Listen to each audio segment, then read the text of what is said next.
CM Revanth Reddy నివాసానికి చేరుకున్నారు MLA Arikapudi Gandhi.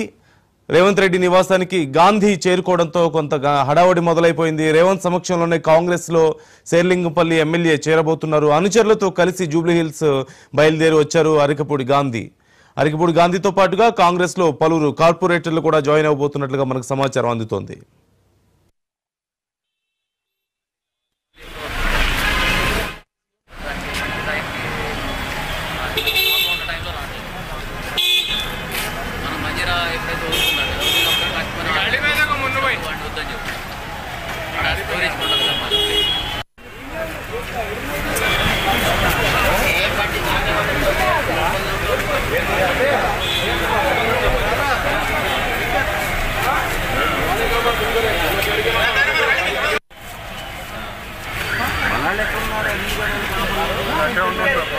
కార్లో కూర్చున్నారు ఆయన పడి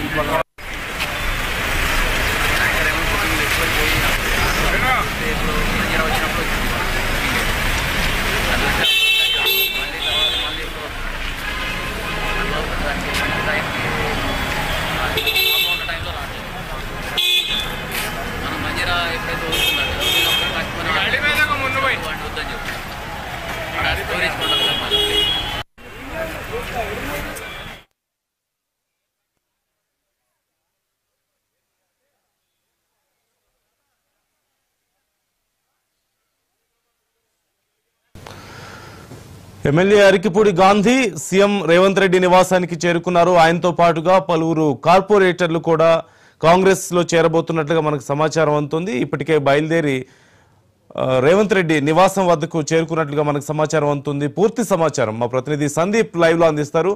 సందీప్, ఇప్పటికే అరికపూడి గాంధీ రేవంత్ రెడ్డి నివాసం దగ్గరికి చేరుకున్నట్లుగా తెలుస్తోంది. ఆయనతో పాటు ఇంకెవరైనా కాంగ్రెస్ ముఖ్య నాయకులు, బీఆర్ఎస్ నుంచి ఎవరైనా వచ్చారా ముఖ్య నాయకులు, పలువురు కార్పొరేటర్లు కూడా జాయిన్ అవబోతున్నారంటూ తెలుస్తోంది. అక్కడ పరిస్థితి ఏంటి? రైట్ నందు, కాసేపటి క్రితమే బీఆర్ఎస్ షేర్లింగంపల్లి శాసనసభ్యుడు అరికపూడి గాంధీ సీఎం రేవంత్ రెడ్డి నివాసానికి చేరుకున్నారు. కాసేపట్లో కూడా అరికపూడి గాంధీతో పాటు జిహెచ్ఎంసీ సంబంధించిన కార్పొరేటర్లు కూడా ఈరోజు కాంగ్రెస్ కండువా కప్పుకున్నారు.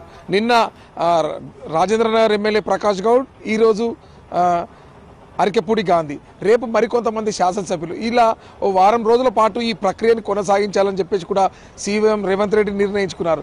నిన్నటి వరకు చూసుకుంటే బీఆర్ఎస్ నుండి కాంగ్రెస్లో చేరిన వారి సంఖ్య 8, ఈ రోజుకు 9కి మారింది. ముఖ్యంగా 38 బీఆర్ఎస్ పార్టీకి సంబంధించిన 38 శాసనసభ్యుల్లో ఇప్పటితో నేటి సంఖ్య ఇప్పుడు 9 మంది ఇప్పటికీ అధికారికంగా ఇటు కాంగ్రెస్ పార్టీలో చేరినట్టు. పూర్తిగా శాసనసభ సమావేశాల్లోపే బీఆర్ఎస్ ఎల్పీని ఇటు కాంగ్రెస్ సిఎల్పీలో విలీనం చేసుకోవాలని చెప్పేసి కూడా రేవంత్ రెడ్డి డిసైడ్ అయ్యారు. ఆ నేపథ్యంలోనే ఈ వలసల పర్వం కొనసాగుతుందని కూడా చెప్పుకోవచ్చు. ఎందుకంటే 2014లో టీడీపీని, 2019లో సిఎల్పీని ఇటు బీఆర్ఎస్ ఎల్పీలో విలీనం చేసుకున్నటువంటి అప్పటి ముఖ్యమంత్రి కేసీఆర్కు బదలాయింపుగా టిట్ ఫర్ ట్యాట్ అనే విధంగా కూడా ఈసారి బీఆర్ఎస్ ఎల్పీని సిఎల్పీలో విలీనం చేసి తీరుతామనే విధంగా కూడా రేవంత్ రెడ్డి డిసైడ్. ఆ నేపథ్యంలోనే ఇటు ఎమ్మెల్యేల వలసల పర్వం కొనసాగుతుంది. ముఖ్యంగా చూసుకుంటే ఇప్పటి వరకు చేరినటువంటి ఎమ్మెల్యేలు కూడా తమ నియోజకవర్గ అభివృద్ధి, ప్రజల కోసమే, అలాగే సంక్షేమ పథకాలు అందాలంటే తప్పకుండా అధికార పార్టీలోనే కొనసాగాల్సిన అవసరం ఉంది అని చెప్పేసి కూడా వాళ్ళు చెప్తున్నారు. ఇటు బీఆర్ఎస్ చేసినటువంటి వైఫల్యాలు, అక్కడ పార్టీలో తమకు విలువలు లేవని చెప్పేసి కూడా నిన్న ఖైరతాబాద్ శాసనసభ్యుడు దానం నాగేందర్ కూడా బహిరంగానే బీఆర్ఎస్ పార్టీపై విమర్శలు చేయడం జరిగింది. ముఖ్యంగా ఎందుకంటే నియోజకవర్గాల అభివృద్ధి కావాలంటే తప్పకుండా అధికార పార్టీలో ఉండాలి. అధికార పార్టీలో ఉంటే నిధులు వస్తాయి, సంక్షేమ పథకాలు ప్రజలకు వస్తాయి. ఆ విధంగానే సంక్షేమ పథకాలు ప్రజలకు అందియాలంటే తప్పకుండా అధికార పార్టీలో ఉండాల్సి వస్తుంది అని చెప్పేసి ఇప్పటి వరకు పార్టీ మారినటువంటి శాసనసభ్యులు చెప్పుకుంటూ పోతున్నారు. అదేవిధంగా ముఖ్యంగా కాంగ్రెస్ పార్టీ కూడా ఇటు గ్రేటర్ హైదరాబాద్ అలాగే ఉమ్మడి రంగారెడ్డి జిల్లాకు సంబంధించి పూర్తిగా వీక్గా ఉంది. ఇప్పటికి మొత్తం చూసినట్టయితే కేవలం రంగారెడ్డి జిల్లాలో 2 స్థానాలు మాత్రమే గెలుచుకుంది. ఆ విధంగా చూసుకున్నట్టయితే అందుకే ఉమ్మడి రంగారెడ్డిపై అలాగే గ్రేటర్ హైదరాబాద్ పై కూడా ఫోకస్ పెట్టింది. ఇప్పటికే దానం నాగేందర్తో పాటు ప్రకాష్ గౌడ్, అలాగే ఇప్పుడు ఇవాళ అరికపూడి గాంధీ, రేపు కుక్కట్పల్లి ఎమ్మెల్యే మాధవరం కృష్ణారావుతో పాటు ఉప్పల్ శాసనసభ్యుడు బండారు లక్ష్మారెడ్డి కూడా రేపు పార్టీలో చేరుతున్నారు. ఎందుకంటే అదేవిధంగా అతనితో పాటు కూడా మరో 2 రోజుల్లో కూడా కుత్బులాపూర్ శాసనసభ్యుడు కేపీ వివేకానంద గౌడ్ కూడా ఇటు కాంగ్రెస్ పార్టీలో చేరేందుకు కూడా సుముఖత వ్యక్తం చేశారు. ఈ వారం రోజుల్లో పూర్తిగా గ్రేటర్ అలాగే రంగారెడ్డి జిల్లాపై కూడా పూర్తిగా దృష్టి పెట్టారు ముఖ్యమంత్రి రేవంత్ రెడ్డి. అదేవిధంగా కూడా చూసుకున్నట్టయితే ముఖ్యంగా ఉమ్మడి రంగారెడ్డి జిల్లాకు సంబంధించినటువంటి వారిని కూడా ఇటు కాంగ్రెస్ పార్టీలో చేర్చుకోవాలి. దాదాపుగా శాసనసభ సమావేశాల లోపలే ఈ ప్రక్రియ అంతా పూర్తయ్యే విధంగా కూడా వేగవంతం చేస్తున్నారు ముఖ్యమంత్రి రేవంత్ రెడ్డి. రైట్. అలాగే మరి బీఆర్ఎస్ పరిస్థితి ఏంటి? ఇప్పుడు కొంత న్యాయ పోరాటాన్ని ఇప్పటికే మొదలుపెట్టిన విషయం మనం చూసాం.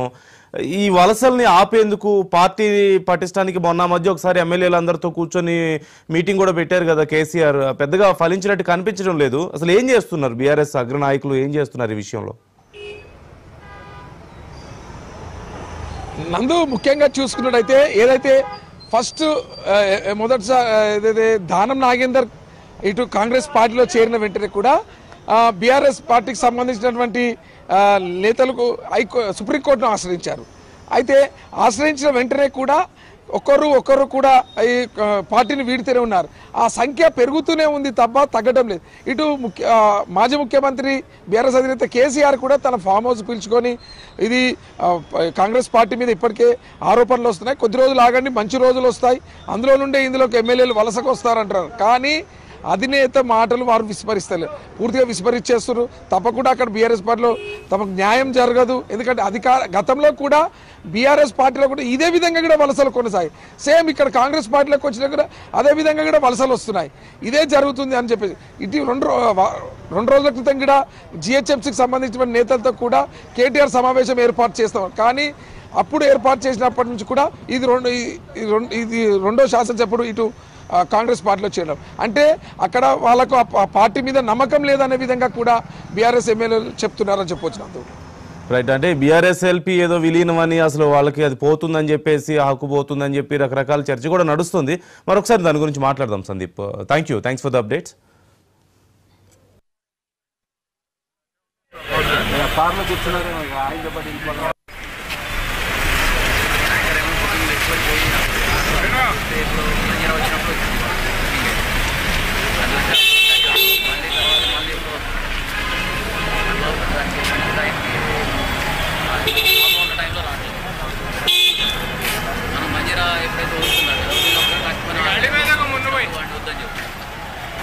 స్టోరేజ్